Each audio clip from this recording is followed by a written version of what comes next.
नमस्कार दोस्तों, आप सभी का स्वागत है हमारे YouTube चैनल मान्या लाल किताब रेमेडीज में। आज मैं आपके साथ बात करने जा रहा हूं कन्या राशि के बारे में और आज का मुख्य टॉपिक होगा कि सूर्य और राहु की जो ग्रहण युति बनी है, जिसका प्रभाव जो है वो दिन प्रतिदिन बढ़ता ही जा रहा है। किन उपायों से और किन सावधानियों से आपने इस युति के दुष्प्रभाव से बचना है। तो दोस्तों, इसके पहले मैं आपको बता दूं कि सूर्य और राहु जो हैं ये जब इकट्ठे होते हैं तो ग्रहण लगा देते हैं। पुरानी कथाओं के अनुसार जब अमृत पान करवाया जा रहा था तो राहु, जो कि एक षड्यंत्रकारी ग्रह है, वो भी उस लाइन में बैठ गए थे जहां पर देवता बैठे हुए थे। और भगवान विष्णु ने जैसे सभी देवताओं को अमृत पान करवाया तो कहते हैं कि उस समय राहु ने भी अमृत की कुछ बूंदें पी ली। लेकिन तुरंत ही सूर्य देव और चंद्रदेव ने भगवान विष्णु को कह दिया कि ये एक राक्षस है जिसको आपने अमृत पान करवा दिया। और उसी समय हरि विष्णु ने अपने सुदर्शन चक्कर के साथ राहु का जो सिर था उसके धड़ से अलग कर दिया। हालांकि उसको मारना कठिन था, क्योंकि विधि के विधान के अनुसार जो अमृत पी लेता है वो अमर हो जाता है, उसको कोई मार नहीं सकता। इसीलिए उसके जो शरीर था वो कट गया, दो हिस्सों में बट गया। और अपनी शरीर की इस अवस्था को देखते हुए राहु को इतना क्रोध आया कि मेरे शरीर का क्या हाल बना दिया। तो उस समय से राहु जो है वो सूर्य और चंद्रमा से अति शत्रुता रखते हैं। जब भी कुंडली के अंदर जिस भाव में राहु बैठे हों, जिस भाव में वो बैठते हैं, उस भाव के अंदर पूरा कंट्रोल राहु का हो जाता है। चाहे वो छायावादी ग्रह हैं, लेकिन राहु और केतु के प्रभाव से कलयुग में कोई नहीं बच सकता। अचानक से बड़ा लाभ, कहीं जमीन से आसमान का सफर भी राहु तय करवा देते हैं। और आसमान से अचानक से जमीन तक गिराने का जो कार्य होता है, तत्कालीन जो ग्रह करवाते हैं वो राहु ही करवाते हैं। दोस्तों, अब मैं बात करता हूं ये युति जो है कन्या राशि के किस भाव में बनी है और कैसा रिजल्ट देगी। सूर्य जो है वो राजनीति के कारक हैं। आपने देखा होगा कैसे मंत्री जो हैं वो जेल यात्रा कर रहे हैं। कुछ मंत्री, कुछ राजनेता अपनी पार्टी को छोड़कर दूसरी पार्टी में जा रहे हैं और कुछ दूसरी पार्टी के सदस्य दूसरी तीसरी पार्टी में जा रहे हैं। तो राजनीति में जो बहुत बड़ा उथल पुथल मचा हुआ है, जो कि आने वाले दिनों में इसकी और ज्यादा प्रबल संभावनाएं हो जाएंगी। और ये कार्य जो है ये 13 तारीख तक निरंतर आप देखते रहेंगे और आपके सामने उदाहरण होगा भारत की राजनीति का। हालांकि ये कार्य पूरे विश्व भर में हो रहा है, लेकिन आप जो देख रहे हैं उसमें आपको मैं प्रैक्टिकली बता रहा हूं कि जो आप सोशल मीडिया में देख रहे हैं, न्यूज में सुन रहे हैं, जो कुछ हो रहा है भारत की राजनीति में, वो सबसे ज्यादा सूर्य और राहु की युति के कारण हो रहा है। और जहां पर ये बड़े बड़े राजनेता अपना बचाव नहीं कर पा रहे, वहां पर कन्या राशि के जातकों के ऊपर भी इसका जो कुछ दुष्प्रभाव होगा वो देखने को मिलेगा। आज मैं बताऊंगा कि इस दुष्प्रभाव से कैसे आपने बचना और किन दिनों इसका जोर जो होगा वो अति प्रबल हो जाएगा। और उस समय कैसी कैसी घटनाएं जो हैं वो आपके समक्ष आने वाली हैं और आपने कैसे उन घटनाओं से अपने आप को बचा के रखना है। सो दोस्तों, 7th हाउस जो होता है वो हमारे रिलेशनशिप का भाव होता है। रिलेशनशिप, चाहे वो आपकी मैरिज लाइफ हो, चाहे वो आपकी लव लाइफ हो, चाहे वो आपकी पार्टनरशिप का भाव भी इसे कहते हैं, चाहे वो आपका बिजनेस पार्टनर हो। सो जहां पर पार्टनरशिप लगती है उसका भाव होता है। और यहां से एक दृष्टि सीधी जिसकी हम बात करते हैं, हम अन्य बड़े टॉपिकों पे बात नहीं करेंगे कि शॉर्ट वीडियो में ही मैं आपको कंक्लूजन बता दूंगा कि कैसा प्रभाव जो है वो आपके ऊपर देखने को मिलेगा। सो यहां से दृष्टि जो है वो आपके लगन भाव पे पड़ेगी, जो कि अभी इस समय जो कन्या राशि के जातक जो हैं वो आत्मा जो उनकी है उनको उसको संतुष्टि नहीं मिल रही।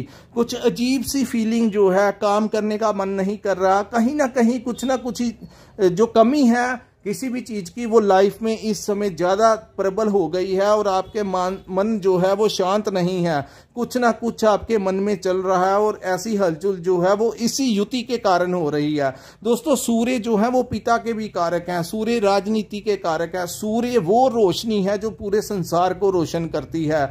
लेकिन राहु जो है वो षड्यंत्रकारी ग्रह है। राहु जो है वो धुआं है, किसी भी चीज को पाने का लालच जो है वो राहु है। सो जब एक जहां से रोशनी आ रही हो, आप मान के चलिए कि उस जगह पे जैसे ही कोई धुआं आ जाए तो उस रोशनी वाली जगह के ऊपर जब धुआं पड़ता है तो एनवायरनमेंट जो वातावरण होता है वो अजीब सा हो जाता है, धुंधला धुंधला। सो ऐसा कार्य जो है वो भी आपके दिमाग में इस समय धुंध छाई हुई है। और ये टाइम जैसे जैसे एक एक दिन निकट आ रहा है ग्रहण का, जो कि 8 अप्रैल 2024 को लगेगा, जिस दिन सूर्य देव निर्बल हो जाएंगे। कहते हैं कि उस दिन राहु अपनी पूर्ण शक्ति के साथ सूर्य देव को निगल लेंगे। हालांकि नीचे वाला हिस्सा ना होने के कारण, गर्दन का निचला हिस्सा ना होने के कारण कुछ ही घंटों में सूर्य देव जो हैं वो बाहर आ जाएंगे। लेकिन जब तक वो राहु के मुख में रहेंगे तब तक कहते हैं कि सूर्य देव अति कष्ट में चले जाते हैं, अति पीड़ा से गुजरते हैं। और जब इतनी पीड़ा से सूर्य गुजरेंगे तो राजनीति और बहुत बड़े मामलों में बड़ी हलचल जो है वो देखने को मिलेगी। तो कहते हैं कि पूरा ब्रह्मांड का हर कोई जीव, मनुष्य, हर चीज जो है वो अफेक्ट होती है इससे।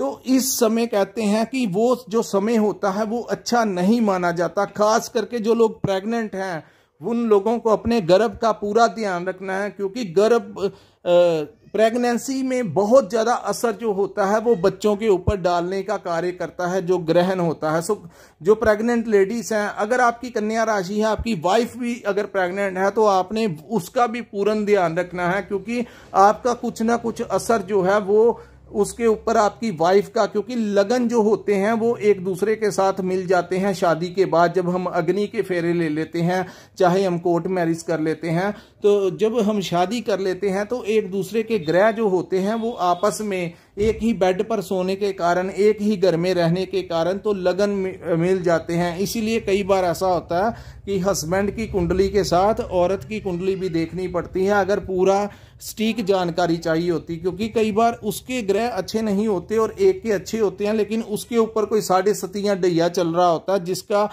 जो बुरा प्रभाव है वो जातक के ऊपर पड़ता है। सनातन धर्म में, हमारे धर्म में कहा गया है कि जो धन होता है वो औरत की किस्मत का होता है, जो औलाद होती है वो इंसान के, मनुष्य की, आदमी की किस्मत की होती है। सो दोस्तों, क्या उपाय और किन सावधानियों से, सावधानियां वो शेल्टर हैं, अगर बारिश पड़ रही है तो अगर हम छाता ले लें तो हमें भीगने से हमारा काफी हद तक बचाव हो जाता है, लेकिन अगर हम छाता नहीं लेते तो हमें भीगने से कोई नहीं रोक सकता। तो किन सावधानियों से आपने अपना इस युति से बचाव रखना है? सबसे पहले दोस्तों, जिस भाव में ये बनी है, आपके घर में, आपकी मैरिज लाइफ में ये तनाव पैदा करने का कार्य कर सकती है, क्योंकि ये उस भाव में है जो आपकी पत्नी का भाव है। अगर आप लेडीज हैं तो आपके पति का भाव है, तो हस्बैंड वाइफ में कोई बड़ा डिस्प्यूट हो सकता है जो डिवोर्स तक की नौबत लेके आ सकता है। दूसरी बात करते हैं दोस्तों, कोई भी बात होती है तो इस समय शांति पूर्वक निकाल लेना, खास करके 6 अप्रैल से लेकर 13 अप्रैल तक, जब तक ये युति का प्रभाव होता है, क्योंकि ग्रहण का प्रभाव 2-3 दिन पहले से शुरू हो जाता है और 2-4 दिन बाद तक इसका प्रभाव बना रहता है। आपने अपने पिता की सेहत का ध्यान रखना है, क्योंकि अगर सूर्य अफेक्ट हुआ तो कहीं ना कहीं पिता की हेल्थ भी अफेक्टेड होगी, इससे आपने बचाव रखना है। दूसरी बात दोस्तों, वाद विवाद की स्थितियां आएंगी। किसी से भी बात करते समय, अपने दोस्तों मित्रों के साथ, भाई बहनों के साथ, किसी से भी बात करते समय इरिटेशन आपके अंदर आ सकती है, उसकी छोटी सी बात भी आपको चुभ सकती है। सो एक्शन का रिएक्शन नहीं कर देना। अगर आप नौकरी करते हैं तो वहां पर भी बॉस के साथ कुछ अनबन हो सकती है, तो आपने, अगर बॉस ने कुछ कहा है तो उसका ये मतलब नहीं कि आपने उसी टाइम पे एग्रेशन में आकर उसको कुछ कह देना है। इससे आप अपनी नौकरी से भी हाथ धो सकते हैं। अगर आप सरकारी नौकरी करते हैं तो सस्पेंड तक आपको कर सकते हैं। सो इस टाइम में आपने कुछ भी ऐसा नहीं करना। दूसरी बात दोस्तों, क्रोध से जितना नियंत्रण क्रोध पे रख सकते हैं रखिए, चाहे वो आप कैसे भी कर आपने मैनेज करना है। कुछ कोई कह भी दे तो आपने अनसुना कर देना है, टाइम निकल जाएगा तो परिस्थितियां ठीक हो जाएंगी, क्योंकि ये आप नहीं कर रहे, आपके ग्रह कर रहे हैं। सो आप ये मानकर चलें कि ऐसी अवस्थाएं सामने आने वाली हैं और मैंने को हैंडल कैसे करना है। कोई भी बड़ा लालच दोस्तों कोई आपके सामने आ सकता है, आपके समक्ष आ सकता है और आपको कह सकता है कोई बहुत बड़ी इन्वेस्टमेंट करने के लिए कह सकता है, और यहाँ आपको कह सकता है कि कोई ऐसा काम है जिससे आपको डबल या ट्रिपल आमदन आएगी। आपने किसी की बातों में नहीं आना, क्योंकि ये बुरा समय में कोई भी कार्य शुरू किया हुआ अच्छा नहीं होता। इसीलिए जब भी कोई कार्य करते हैं उसके लिए शुभ दिन शुभ मुहूर्त देखते हैं। सो ग्रहण वाले दिनों में शुभ मुहूर्त आप कहाँ से ढूंढोगे? सो कोई भी अच्छा कार्य नहीं करना। अगर आपने कोई घर लेना है या गृह प्रवेश करना है तो इन दिनों के बाद आप कर लेना, इन दिनों में आपने नहीं करना। अगर आप वाहन लेना चाहते हैं तो वाहन के अंदर जो लोहा लगा होता है और इलेक्ट्रॉनिक्स लगा होता है उसका सीधा सीधा संबंध राहु के साथ होता है, तो आपने कोई भी वाहन नहीं लेना। कई बार बाद में हम कहते हैं कि पता नहीं किस समय ये वाहन ले लिया था, जब से लिया है खराब हो गया, मेरा एक्सीडेंट हो गया, तो आपने कोई भी नया वाहन नहीं लेना। वहीं मैं बात करूं अपनी हेल्थ को लेकर, और आपने अपने पिता की हेल्थ का भी प्रॉपर ध्यान रखना है। ये युति जो होती है, क्योंकि राहु जो सिर वाला हिस्सा होता है, तो जहां पर ये सिर को अफेक्ट करेगा, आपके सिर पर चोट लग सकती है। सो ड्राइविंग करते समय बड़ा ध्यान रखें, और अगर आप बाइक वगैरह चला रहे हैं तो हेलमेट डालकर ही घर से निकलें, और चश्मा जो है वो आपने लगाना है, ग्लासेस लगा के निकलिए ताकि आंखों में कोई भी चीज़ ना चली जाए और आपकी आंखों में कोई इन्फेक्शन क्रिएट ना हो जाए। क्योंकि ये जो अगर चीज़ें हुई तो भारी चोट लगने की संभावनाएं, और भारी जो आंखों में इन्फेक्शन हुई तो ज़्यादा भी वो एलर्जी जो है वो ज़्यादा बढ़ सकती है। पिता की सेहत का मैं बार बार कह रहा हूं कि पिता की सेहत का ध्यान रखना है, क्योंकि पिता को राहु नुकसान पहुंचा सकते हैं। सो आपने उनकी डाइट से लेकर उनकी हेल्थ का पूर्ण ध्यान रखिए, उनसे भी अनबन नहीं करनी। अगर पिता ने कुछ कह दिया तो रिस्पॉन्स में कुछ गुस्सा भी आ जाएगा, तो कुछ नहीं कहना। अगर आपने उनको ठेस पहुंचाई तो आप अपना सूर्य खराब कर लेंगे, आप अपनी किस्मत को ही खराब कर लेंगे। लालच में नहीं आना। सो दोस्तों ये चीजें थी जिसको आपने अवॉइड करना है। और अंत में मैं आपको एक ऐसा रामबाण उपाय बता रहा हूं। दोस्तों आपने उपाय में क्या करना है कि आप जिस भी इष्ट को मानते हैं आपने उसके बारे उनके ऊपर पूरी श्रद्धा के साथ ध्यान रखना है, ध्यान करना है, मेडिटेशन करनी है। मंदिर में उस दिन आपने नहीं जाना, मंदिरों के कपाट तक बंद कर दिए जाते हैं। सो मंदिर नहीं जाना, किसी मूर्ति को नहीं छेड़ना, चुप करके अपने आसन पर बैठकर अपना ध्यान कीजिए। जितना भी आप ज्यादा कर सकते हैं उतना कीजिए। कहते हैं कि ग्रहण काल के समय एक बार उच्चारण किया गया जो मंत्र होता है वो 10,000 गुना ज्यादा लगता है। सो इस समय आप जितना ज्यादा पाठ का अभ्यास करेंगे उतना ही ज्यादा इस युति के दुष्प्रभाव से आप बच सकते हैं। सो अगर आप हनुमान चालीसा या बजरंग बाण का सहारा ले लें तो आपके लिए अति शुभ होगा। आप इस युति के नकारात्मक प्रभाव से बच सकते हैं। लेकिन कुछ लोग नहीं भी हम हिंदू धर्म से रिलेटेड होते जो ये वीडियो देखते हैं, क्योंकि एस्ट्रोलॉजी को आजकल सभी मानते हैं, उनको पता लग गया है कि एस्ट्रोलॉजी बहुत ज़्यादा प्रभावित करती है हमारी ज़िंदगी को, इसके प्रमाण भी मिल गए हैं।